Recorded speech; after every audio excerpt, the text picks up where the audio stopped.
Hello, everyone. I am Chris Hyams, CEO of Indeed, and welcome to the next installment of Here to Help. This is our look at how Indeed has been navigating the global impact of COVID-19. Today is March 29th, 2021, and we are on day 391 of global work from home. At Indeed, our mission is to help people get jobs, and this is what gets us out of bed in the morning and what keeps us up at night. And we started this podcast back in April of 2020 as a way to share how we were working to help people in the midst of this unfolding crisis.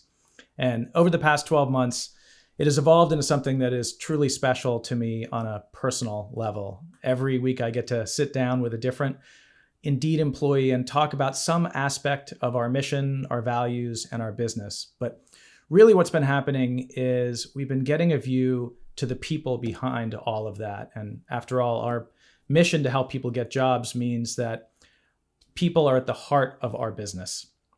I am delighted to be joined today by Ayano Senaha, or Sena, as we all call her.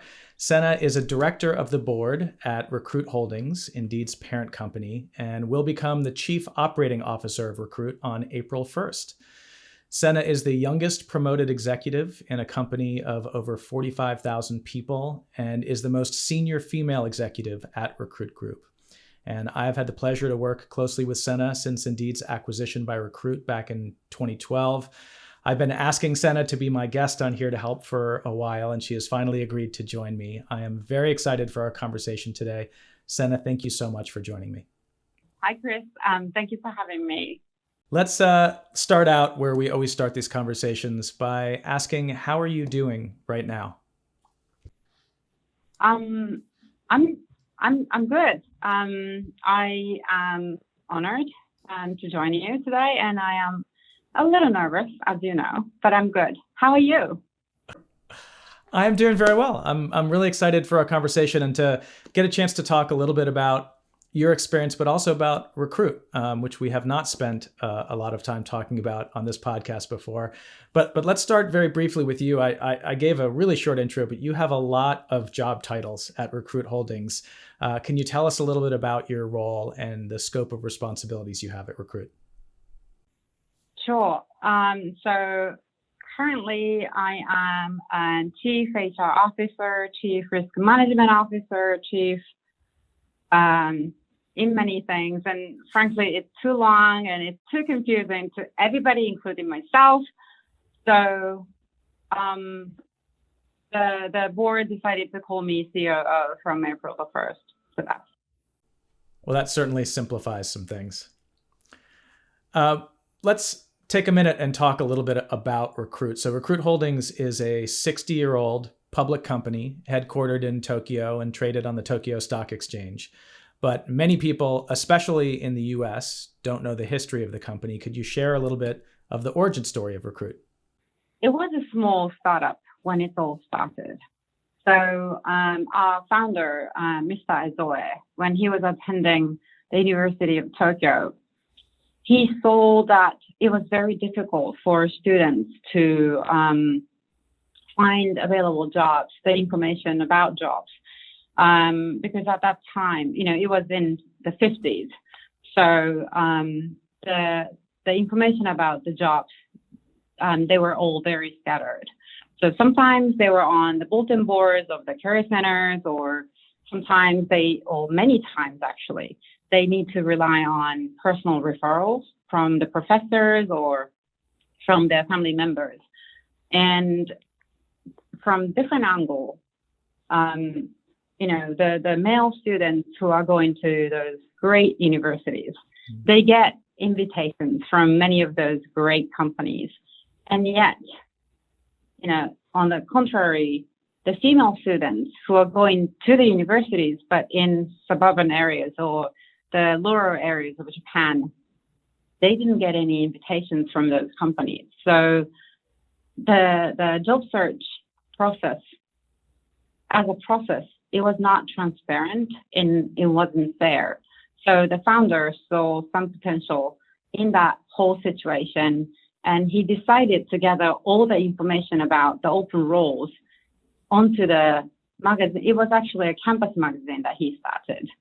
And he then started talking to those companies to put that advertisement on that magazine. And it was a great success.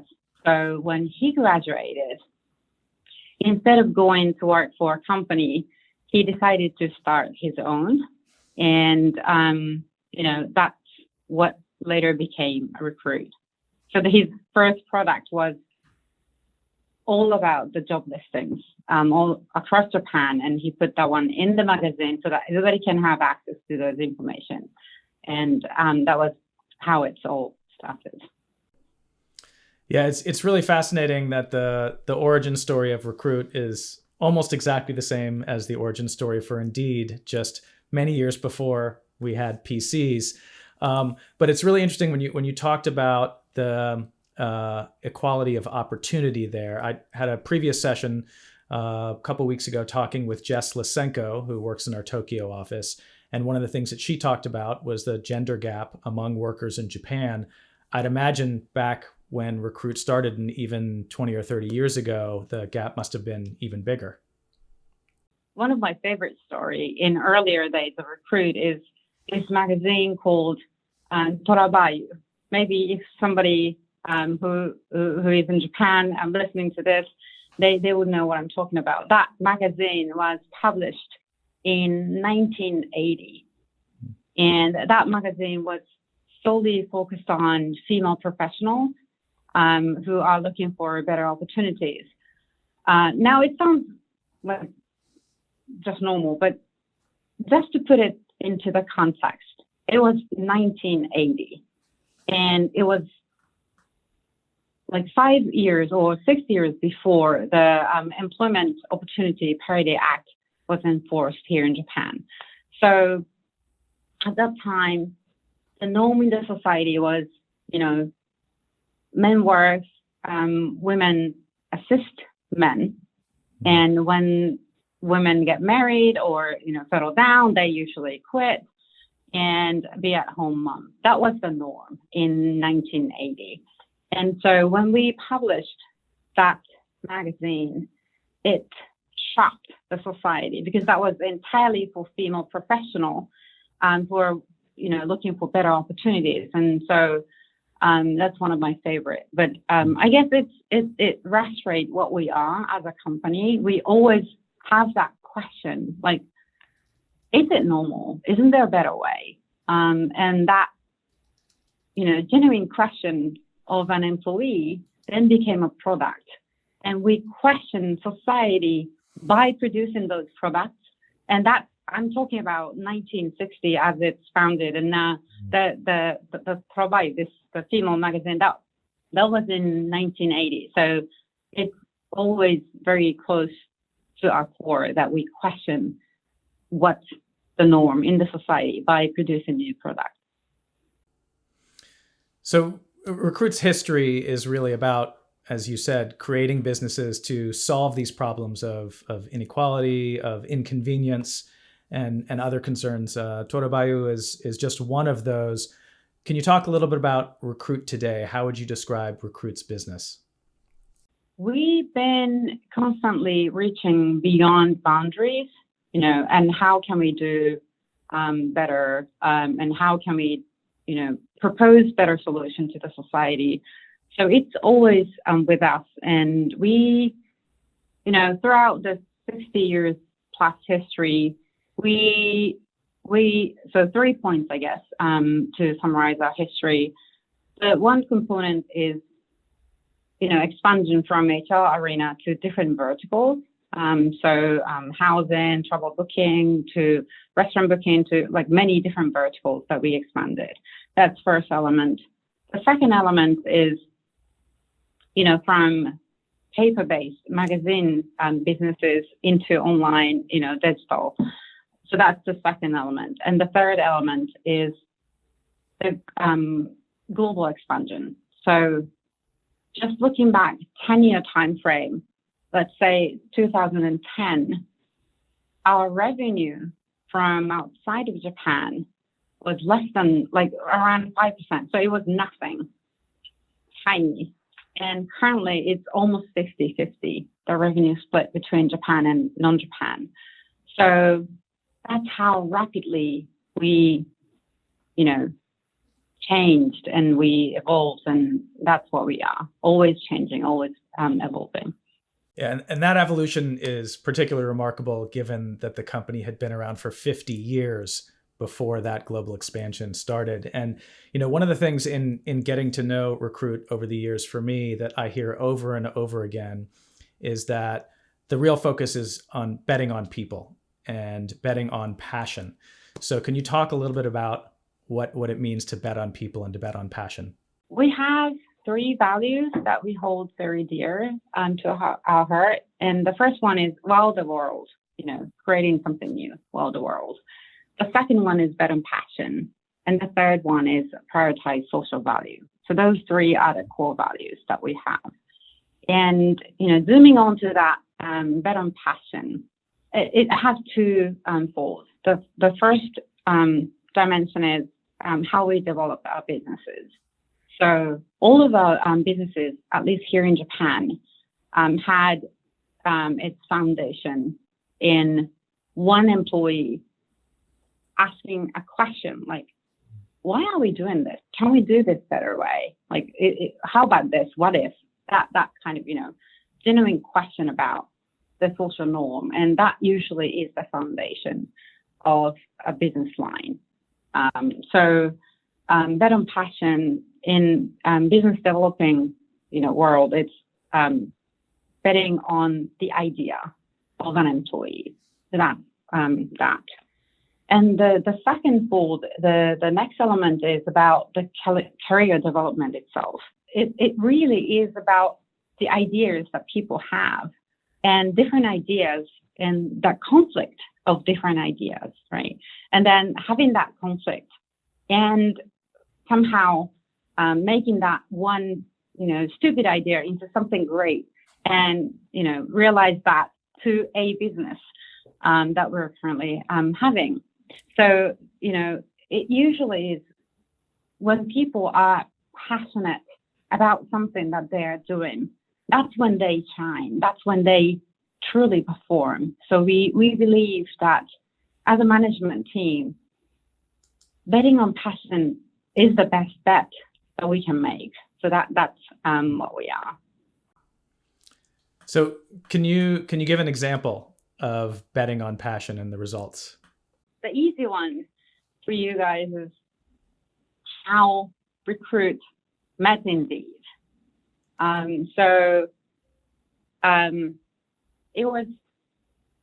There was a guy. Well, I shouldn't say a guy. His name is Deco. Maybe some of you know he's a former CEO of Indeed, and he's going to be CEO for the whole group within a couple of days. So he was in Indonesia, and at that time he was tasked to look for opportunities to acquire companies in travel booking business. Because former to that, he successfully transformed from the travel booking magazine, into online booking business. So at that time, he was tasked to look for opportunities to invest in companies in that business line. And he was in Jakarta, and he saw so many hitchhikers, professional hitchhikers. Many of them were female, having their kids in their arms, hitchhiking. So he asked those ladies, like, what are you doing? And they explained, basically, there was a rule because of the bad commuting time, bad traffic. Every driver need to have somebody in their car to get into a certain area of the city in certain time of the day. So those hitchhikers are hitchhiking to be in a car of somebody who, like the complete stranger's car, so that that driver can go into that area of the city. And then those hitchhikers need to get off and then walk all the way back and then hitchhiking again. So he asked, like, isn't there a better way to get a better job? He might have asked in a nicer way, but basically this is what he asked. And many of them said, we don't have anything. This is what we do. And that's the moment he thought, you know what, before building a great trouble booking business, we need to build something for a better job search. And that he shifted his focus entirely. And again, he was not like the see something, right? He was an executive, but not like, he was tasked to do something completely different. And yet he saw that problem and he decided to shift that focus entirely. And then coming back to Tokyo, he proposed many plans and get so many, no's, but then ultimately companies supported him. And that's how he started meeting those companies in, online HR arena. And then ultimately he met Indeed. But the whole point of this story is that a guy who decided that the priority needs to be shifted, and the company shifted with it, and made that as priority number one. So that's the bet on passion in the scale, in true sense. Well, that decision obviously worked out very well for us. We're very happy to be part of Recruit Group here. I'd love to hear a little bit about your story. So I said up front that you were the youngest promoted executive in Recruit Group, and which also means the fastest promoted. So clearly someone was betting on your passion. Can you tell your own story of betting on passion? My family and my close friends still can't believe the title that I have in the company of the size that we have. I am grateful that Recruit is not giving any BS about the labels, the age, the gender, the everything. It doesn't really matter as long as you're capable, you're passionate, right? So that's that. First thing first. Many bosses bet on me. So many turning points that I had. I usually have somebody who bet on me. But the first one was actually at the interview. Right from, as the new graduate, I was at an interview with Recruit, and company asked those questions, right? What do you want to do? What, like, in your life? How do you see the company? All those questions, and I answered, I want to be working for 3 years, and I want to quit, and I'll be a mom, at-home mom. I'm supporting my man. So that's what I said at the interview. And now I realize that that's not what you usually say at the interview, but at that time I didn't. Frankly, I thought, all the jokes aside, I knew that the people who are interviewing me, they are the pros, right? So if I lie, they will see that through, because they are the pros and I'm not. So I thought, you know what, the best way is to be honest. And so I was honest. And I would advise otherwise if I can advise me in like 15 years back. But basically I said, I'll quit in 3-year time frame. And they somehow saw something in me and they bet on me. So that was the first one. And the second time was, I was assigned in corporate planning office. So that was right underneath CEO and COO. I was a new graduate, right? So I was the straight in from university. And then they assigned me in the corporate planning office. And that's, I was directly working with CEO and COO, and nobody in my age zone was on that floor when I started. And it was fun, it was sexy, it was all great thing, and I performed well. But in 2 years, I felt like I want to move to something different. I wanted to do something different. So I asked my boss, I want to move somewhere else. Can you assign me somewhere else? And the boss at the time, he asked me, like, you understand how rare this is. And you got that one, and you were performing, and you seem to have good time. Why do you want to move? And so I said, this is all great, talking about 20, 30-year time frame, what should we do, how the society will look like, all those planning, the strategy sounds great. But I want to feel that dynamic, day-to-day of users and clients and making money and all that actual business. I want to feel it. So can you assign me somewhere else from this planning section? And so he asked me, where do you want to go? I can place you anywhere you want. And I said, well, you're my boss, right? You've been working for 20 plus years. I've just done my first 2 years. So you should have known better than I do. And you're the boss, so you need to be thinking about my career more than I do. So you assign to the place that's toughest and you think is best for me, then I'll go wherever you choose and I'll do my best. So that I said it in a nicer way, but basically that's what I said. You decide. That's your job to do. And I was assigned to a sales, which I had a great time. So that was my second. And it goes on and on about those moments in my career that I expressed myself and the organization, the bosses responded. So that's all those stories are the stories of my career. So along that path, at one point, you ended up moving to London to take on a completely new challenge in management in a sector that you'd never been in before. Can you talk about that experience? And, I assume that would have to be a scary and overwhelming thing. And how did you take on that assignment, and how did that work out for you? It was when I was in my late 20s, 27 or something. I raised my hand again, and I was assigned to be in London.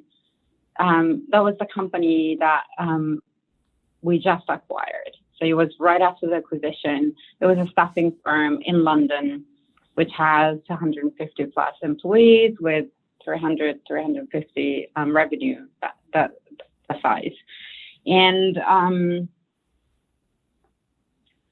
the job opening was on this platform, internal platform that anybody can apply as long as you are qualified.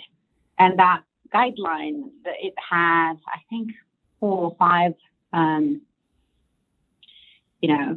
things that you need to have. I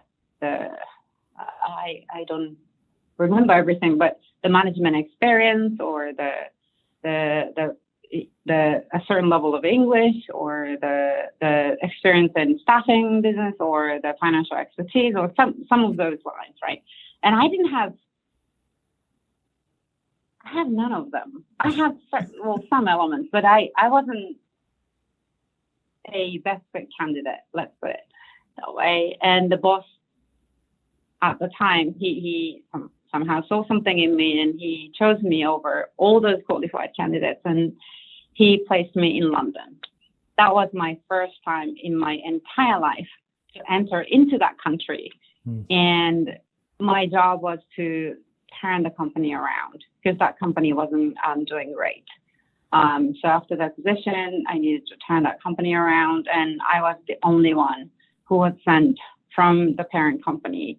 And frankly, throughout the years that I spent in London, I was the only one for entire time. The Japanese, the from parent company, all that kind of thing. And it was tough. And from their point of view, just to set the scene correct, from their point of view, they were acquired by a company that they've never heard of.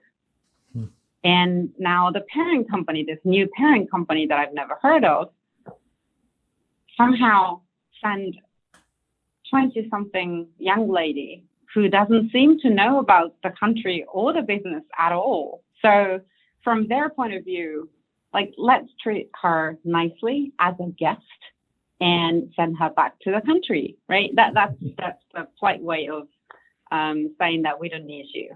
And so the first 4 months was really tough. And I at one point, I hit low that I almost gave up. And that was like, that was Friday afternoon. And that was the appraisal timing of the year. And my boss at the time, Englishman, who happens to be a very good friend of mine right now, but at that time we were enemies, right? Because for his eyes, I'm the one who came from the parent company pointing out that they're not doing their job right. Because company wasn't performing great. It means that we need to turn that around, and it means that I need to point out what's not working and how to solve that. So as a setup, he was the one who gives me the appraisal, but he is the one who hates me the most as a setup. And in that appraisal sheet, he wrote something like, Sena is a great talent in recruit group. You need to be really thinking about where to assign her next. And it's a polite way of saying that we don't need her, so send her back, take her back. That's the message, the very polite British way of saying that we don't need her. And I thought that was so unfair, The setup itself, to me, was unfair because I was proposing everything I can think of, and many of the proposals I thought were great, but they were not accepted from the board, from the executive team. And this one particular guy who is my boss, who hates the most, who hates me the most by default, is the one who is giving the appraisal to me. So I felt like it's unfair. It's like I felt helpless, and I felt it was so unfair. And it was Friday afternoon. He gave that appraisal to me, and I didn't know how to take it. I did my best, and yet I wasn't accepted.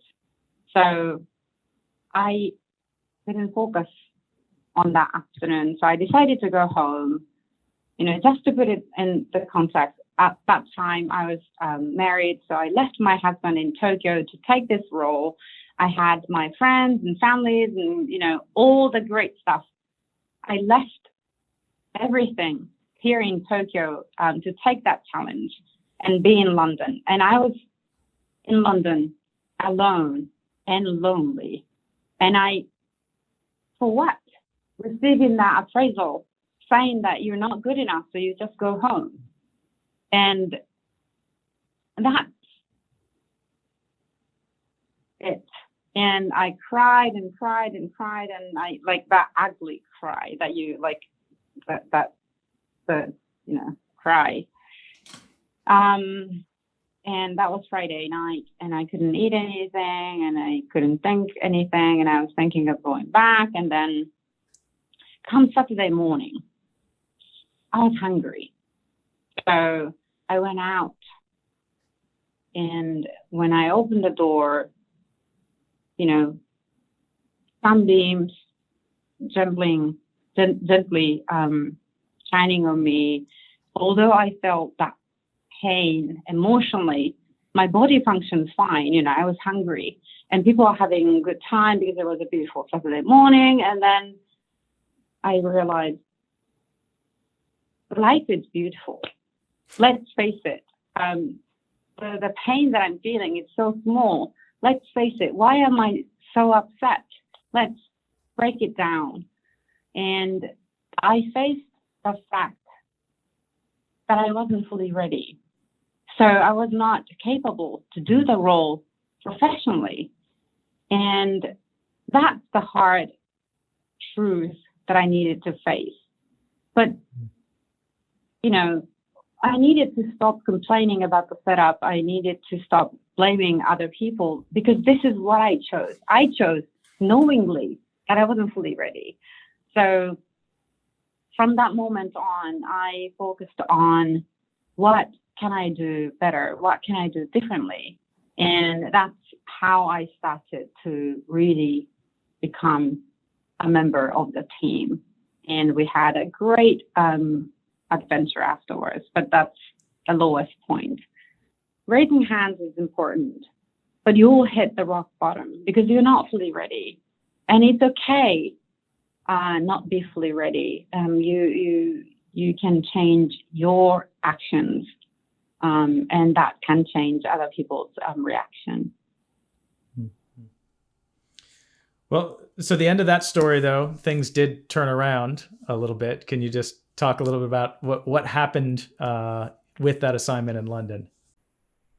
Right. So after that, I changed my actions, and then reaction changed. And within 12 months from that rock bottom Saturday morning, the boss who gave me that appraisal, he appointed me as his successor. So I became managing director there, and we had great journey afterwards. But yeah, this is very important, and it's interesting because, coming back from that assignment, many people, especially in Japan, people asked me, like, how, like, it must be great that you had that opportunities and you have that success. It's not about that success that I had. It's about those struggles that I learned from. That's the almost like life-defining moment for me, to face the fact that I'm not perfect. Those are the ones that changed me dramatically. So all the great stuff happened later on. No, and that's a really profound insight. I think that most people can look back at the brick walls that they've run into as being the things that really defined kind of where they ended up along the way. It certainly has been my own experience. I'd love to just, as we're coming to the close of the month of March, which is Women's History Month in the US, and earlier this month was International Women's History Day. It certainly is rare to have a career like yours. And as you've said, especially in Japan, do you have any thoughts for women in particular around career? 2 things. Smart people always say 3 things, but I cannot really remember 3 things. So I always go to 2 things. 2 things. The first one, do not wait until you're fully ready, because you'll never be fully ready, because you've never done that before. So when opportunities arises, you if you really want to do it, then you need to take it. Do not wait until you're fully ready. And why do I say this? Is because, let's say we have 2 employees, male and female, pretty much the same experiences, pretty much the same, skill set.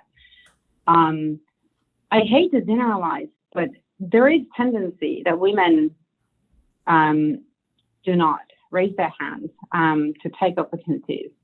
And, let's say that they both have 5-year experience and that they are both good, but he raises his hand and he got that opportunity.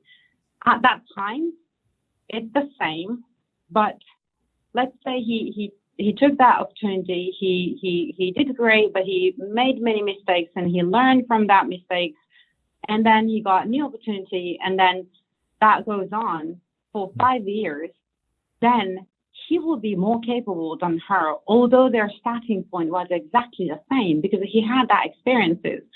So, taking opportunity especially in earlier stage in your career, is important because it's okay to make mistakes, and that mistakes are the ones that you learn from. So never wait until you're fully ready. You will never be fully ready. So that's first. And the second point is you cannot try to be perfect with everything. So, especially for female colleagues, you are a daughter, you may be a parent, you may be a wife, you may be a manager, you may be many things rolled into one you. So if you try to be perfect for every role that you have, then it can feel suffocating. That you need to be perfect for everything. It's not. It's okay. It's okay not to be perfect for everything, and have that moment of admitting that you're not perfect. That's great. And one of my friends fairly recently told me how she measures how well the day went was how many times that she yelled at her children. And it's painfully real, right? You cannot pretend that everything is beautiful and perfect. It's so real, and being a professional and a parent is a difficult thing to do, and in this COVID situation, it's even more difficult. So I think it's okay to not be perfect for everything. So that's the second advice. Yeah, that's really powerful insight. And I think, one of the interesting things that we've seen over the last year with COVID and everyone working from home and everyone being over Zoom is we actually get more of a view into people's lives. Obviously, we all have lives outside of work. As you said, we're all many things, but we see kids crawling around on people in the middle of Zoom meetings and dogs running in and out and dirty laundry. And hopefully we're going to all come out of this experience with a little more compassion for each other. One thing that, I'd love to, as we're winding down here, talk about, you have taken on more and more responsibility throughout your career. And now as a board director at Recruit, and as of April 1st, as the chief operating officer, what are your big hopes? What do you hope to accomplish? What are you most excited about at Recruit right now? It's sustainability transformation. It's what I'm excited the most about. And what sustainability transformation, I cannot share all the details with you because I'm going to propose this to the board in 2 weeks' time. And after that commitment that I am going to hopefully have from the board, then we're going to release everything in May when we announce the annual results. So I cannot share everything today, but what I can say is how I came to choose that as my theme.